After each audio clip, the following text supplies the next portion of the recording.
talk in French, but my slides still in English to help French-speaking friends to understand what I will say. OK. So, je suis un software engineer, ingénieur logiciel à Servio, d'accord. Je suis Ionic Developer Expert, comme l'a dit en introduction mon doyen Yvonne, d'accord, et by Ionic, et également Angular Developer Expert de Angular Training. Je suis également mentor à Open Classroom et je maintiens deux blogs, comme l'a souligné Yvonne, à savoir angulardev.fr et ionicdev.fr. D'accord, donc en gros, voici ce que je suis et ce que je fais. Très bien.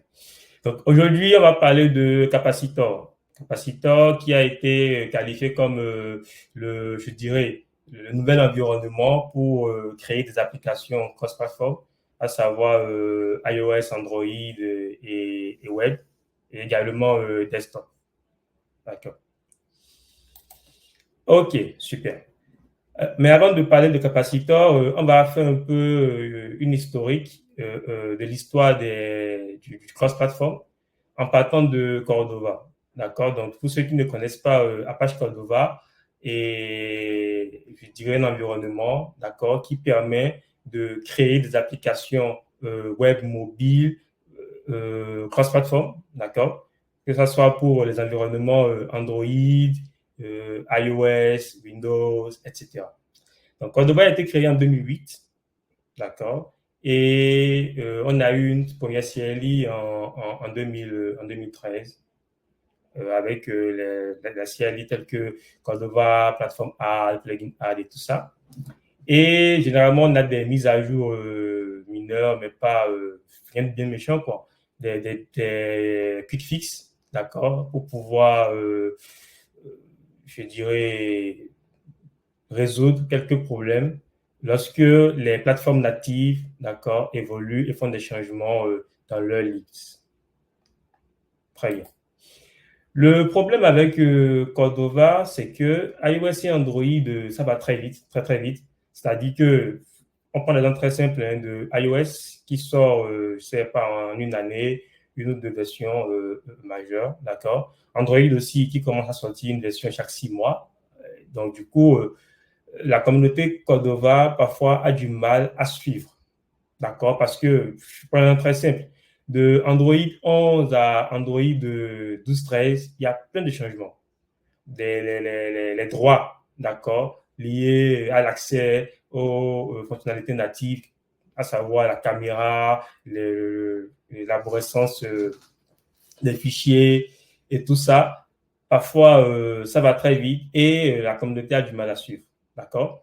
Également, il y a les mises à jour côté plugin des applications, des plateformes natives, à savoir CocoaPod, ça c'est iOS, et Gradle côté Android. Et en plus de tout ça, il y a l'évolution des langages. Donc avant, avec iOS, on faisait de l'Objective-C, et maintenant on est passé à Swift depuis un moment. Et côté Android, on fait une migration de Java vers Kotlin. Donc, pour pouvoir créer les plugins, d'accord, qui sont compatibles avec tous ces environnements, il faut les écrire dans un langage bien donné. Donc, imaginons qu'on a passé maintenant de Java à Kotlin, il va falloir écrire des plugins, etc. Et comme c'est une technologie open source, il faut des personnes qui puissent mentorer tout ça, des modérateurs, et parfois ça prend du temps à se mettre à jour et ça crée pas mal de soucis. Quand tu essayes de faire une montée en version et tout ça, c'est compliqué. Donc, la question que s'est posée Ionic, d'accord, qui est la compagnie derrière Capacitor, c'est comment faire en réalité pour sortir un outil, d'accord, qui sera davantage maintenu par, je sais pas, une grosse communauté ou bien une grosse boîte, d'accord, et en même temps donner les fonctionnalités natives modernes. Parce que plus on évolue dans la technologie, surtout côté hardware, puisqu'on a de nouvelles fonctionnalités. D'accord, l'empreinte digitale, la reconnaissance faciale, plein de trucs qui viennent au fur et à mesure. Et il faut vraiment que les plugins répondent à ce besoin-là et tendent toujours vers ces nouveautés. D'accord? Donc, ils ont dit quoi? Dans ce cas, ils veulent repenser tout l'écosystème des plugins. D'accord? Ensuite, revoir les environnements de build pour pouvoir sortir les binaires, à savoir IPA côté iOS et APK côté Android, etc. Également, faciliter davantage l'intégration des API natives. Quand je parle d'API native, c'est à savoir l'interaction avec la caméra, le système de fichiers, l'interaction avec l'empreinte digitale, la reconnaissance faciale, tout ce que vous pouvez imaginer, l'accéléromètre, le GPS, tout ce qui est natif suivant les devices, et ne pas seulement s'arrêter au téléphone mobile, également aller vers les applications desktop, d'accord, etc. Donc, c'est dans cet objectif qu'en 2018, ils ont créé Capacitor. D'accord? Donc, Capacitor se présente comme l'environnement cross-platform, c'est-à-dire multiplateforme, pour builder, d'accord, des applications iOS, Android, Electron et web. Electron, c'est l'application desktop avec Electron JS. D'accord? Et ils sont orientés vraiment web.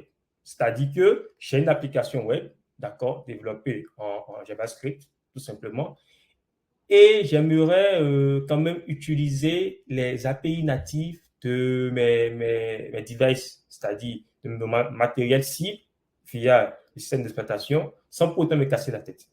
D'accord? Tout en conservant également tout ce qui est moderne.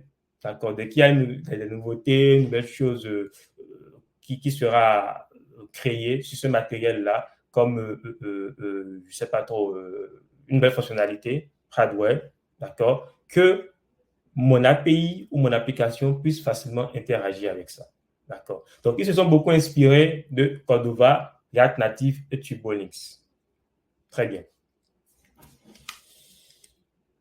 Donc, pour pouvoir intégrer Capacitor, vous n'avez pas à vraiment vous casser la tête parce que dès lors que vous avez une application front développée en JavaScript, d'accord, pour le front, que ce soit Vue.js, Angular, React Native, Svelte et tout ce qui vient, dès lors que c'est du JavaScript, vous interagissez forcément avec NPM ou YAML.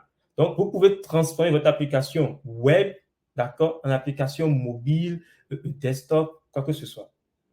D'accord? Donc, plus besoin de dire, OK, je vais prendre, bien embaucher une équipe de dev mobile, on va builder, on va construire l'application en natif from scratch et tout ça. Non, j'ai mon application web qui fonctionne dans un langage dédié JavaScript ou via un framework JavaScript, pas de souci. Je prends cette application-là, je décide de la transformer en application native ou installable sur mon ordinateur. D'accord? Donc, tout l'écosystème JavaScript a été pris en compte. Pour ce faire, c'est très simple. C'est très simple. J'ai NPM déjà sur ma machine et tout ça. Donc, j'installe quoi? J'installe Capacitor Core et Capacitor CLI. D'accord? Ensuite, je fais npm scap init. Donc, j'initialise mon projet Capacitor. Donc, j'ai déjà un projet existant. J'installe les dépendances. Et maintenant, j'initialise ce projet. Et je lui dis maintenant, tiens, dis-moi, est-ce que tu peux m'ajouter la plateforme que je veux? Tout simplement. Donc, npm-scap add, je lui dis, OK, ajoute-moi iOS, Android, web ou Electron, tout simplement. Et avec la commande npm-scap open, j'indique également si je veux démarrer mon projet iOS, Android, web ou Electron. Automatiquement, il va m'ouvrir le logiciel, d'accord, l'IDE installé sur ma machine qui correspond à ces environnements. Donc, lorsque je vais faire npm-scap open iOS, automatiquement, il me lance Xcode avec déjà mon projet buildé. Tout ce que j'ai à faire, c'est de cliquer sur le bouton Run de Xcode, je lance mon application. Pareil pour Android, Web et Electron. Ce que, par contre, Cordova n'offre pas. D'accord? Parce que Cordova, il est typiquement orienté Android, iOS. Donc, du coup, lorsque je veux une application, comment dirais-je, web avec Cordova, il y a beaucoup de ces plugins-là que j'aurais du mal à faire fonctionner sur cette application web ou cette application desktop. Alors, l'avantage ici avec Capacitor, c'est que tous les plugins qui existent sont partagés entre différents environnements, à savoir iOS, Android, Web et Electron Desktop. D'accord. Donc là, c'est un exemple de plugin de la caméra. Donc, vous voyez ce code source que j'ai là. Je n'ai pas besoin de le réécrire. Ce code source qui me permet d'interagir avec la caméra de mon téléphone ou bien mon ordinateur, n'importe quel device, d'accord, je vais le maintenir, peu importe le but final. C'est-à-dire, si je décide de compiler mon application à une application iOS, Android, etc., je maintiens typiquement, d'accord, ce code. Donc, c'est vraiment dit quoi? On code based for multiplateforme. C'est exactement ça. Ceci, c'est un exemple pour le file system, c'est-à-dire le système de fichiers. D'accord.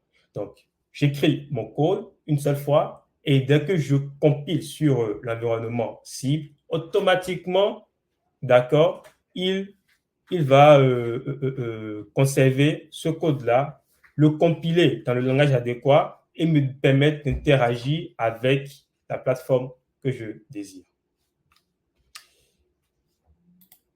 Super. Donc, vous avez quand même la possibilité de créer votre propre plugin. Donc, il y a vraiment une ligne de commande bien fournie, d'accord, des interfaces de commande bien fournies, où vous pouvez décider de créer votre propre plugin et de l'adapter à vos besoins, d'accord. Mais sachez que la communauté est très active et tout à l'heure, on va voir qu'il y a pas mal de plugins qui existent. Donc, là, je vais faire ça pour qu'on puisse voir ensemble. OK. Super. Donc, comme vous pouvez le voir, ça, c'est le site officiel de Capacitor, capacitorjs.com. Donc, vous avez un site très attrayant.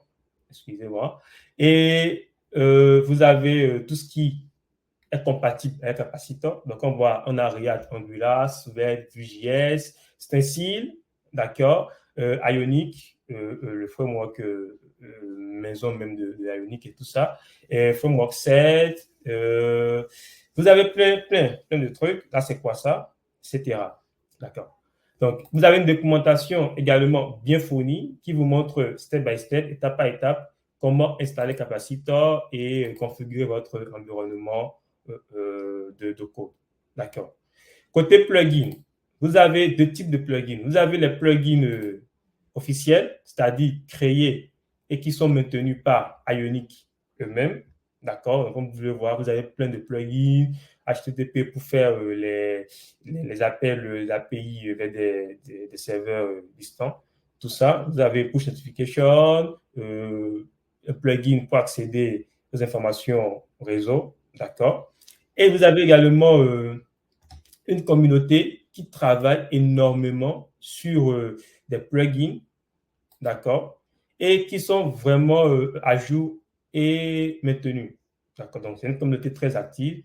Si en temps vous avez besoin, je ne sais pas trop, de plugin qui n'existe pas, il n'y a pas de souci. On peut créer facilement un ticket sur le dépôt et demander à ce qu'on puisse créer ça.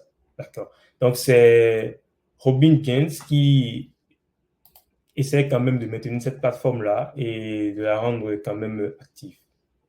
D'accord.